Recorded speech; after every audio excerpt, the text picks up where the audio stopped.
Bonsoir Patricia. Le début de l'année marque l'occasion de se souhaiter de bons vœux et c'est le cas pour le Grimaldi Forum, mais c'est aussi toujours le moment de découvrir les temps forts qui vont jalonner l'année et vous ne dérogez pas à la règle puisque nous allons évoquer ensemble les grands marqueurs du centre de congrès monégasque. Mais avant toute chose, peut-être d'ores et déjà un bilan très prometteur. 2023 aura confirmé la forte reprise.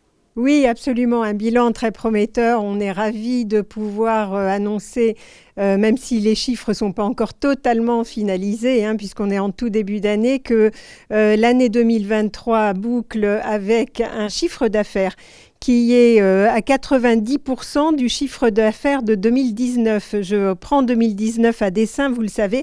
2019, c'est pour l'activité culturelle, touristique, le record en fait, notre année record, notre année de référence. Donc 90%, c'est un très très beau chiffre. Après tout ce que nous avons connu, nous sommes vraiment dans une phase de reprise.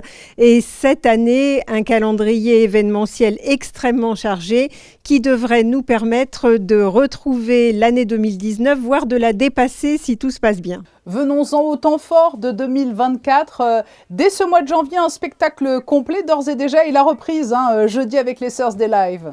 Oui, exactement. Donc, nous accueillons Nicolas Véron-Castel pour les premiers Thursday Live de l'année. Et puis, on enchaîne immédiatement vendredi soir avec Clé Quintos.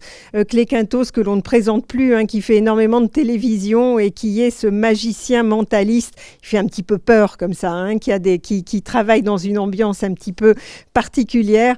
Et là aussi, donc, d'un très beau spectacle qui s'annonce. Et puis ensuite, tout un premier semestre bien rempli et varié. Vous savez qu'on aime essayer en tout cas de satisfaire tous les publics au Grimaldi Forum. Donc on va rire évidemment avec les Sérénissimes de l'humour, Pablo Mira au mois de juin, mais on va également avoir le plaisir d'accueillir des grands noms de Pierre Demar, un bel artiste émergent dès le mois de mars, et puis Louane au mois de mai, et puis également au mois de juillet Zucchero. Donc ça c'est pour la partie concert. Et puis vous l'avez annoncé aujourd'hui sur tous les supports, dans tous les médias, le retour d'un spectacle qui séduit le plus grand nombre. Exactement. Alors ça, c'est pour la fin de l'année.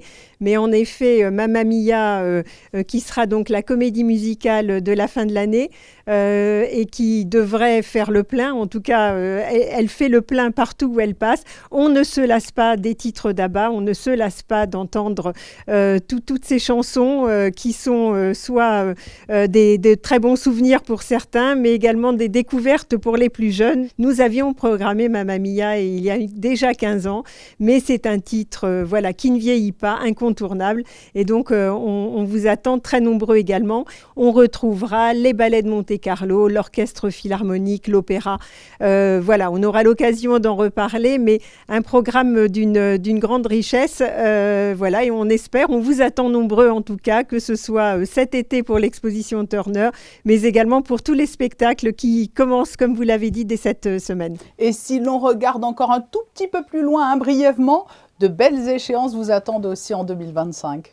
Alors 2025, évidemment, l'année 2024 pour nous, c'est une année extrêmement importante. C'est un tournant dans la vie du Grimaldi Forum, puisque la livraison de l'extension que nous allons avoir enfin en cette fin d'année, après plus de 10 ans de travaux. Donc pour nous, ça n'est pas neutre. Donc évidemment, une extension qui va nous être livrée comme prévu et peut-être même un peu en avance de phase en cette fin d'année. Évidemment, beaucoup de travail pour les équipes, vous l'imaginez, qui vont gérer ce programme événementiel très chargé, mais en même temps, la prise en main de cette extension, 6000 mètres carrés supplémentaires, 50% de surface supplémentaire donc qui sont en intérieur et 2000 mètres carrés à l'extérieur. La possibilité de combiner plusieurs événements, de faire énormément de choses et puis évidemment une commercialisation sur cette extension qui a démarré pour que l'on puisse tout de suite inaugurer rapidement cette nouvelle partie de notre bâtiment dès le mois de janvier. Voilà, et ce sera pour janvier 2025. Merci Sylvie Biancheri d'être venue lever le voile sur Monaco Info de votre programmation 2024. Merci à vous, très belle année à tous ceux qui nous écoutent et puis merci de votre fidélité également pour relayer toutes nos actions.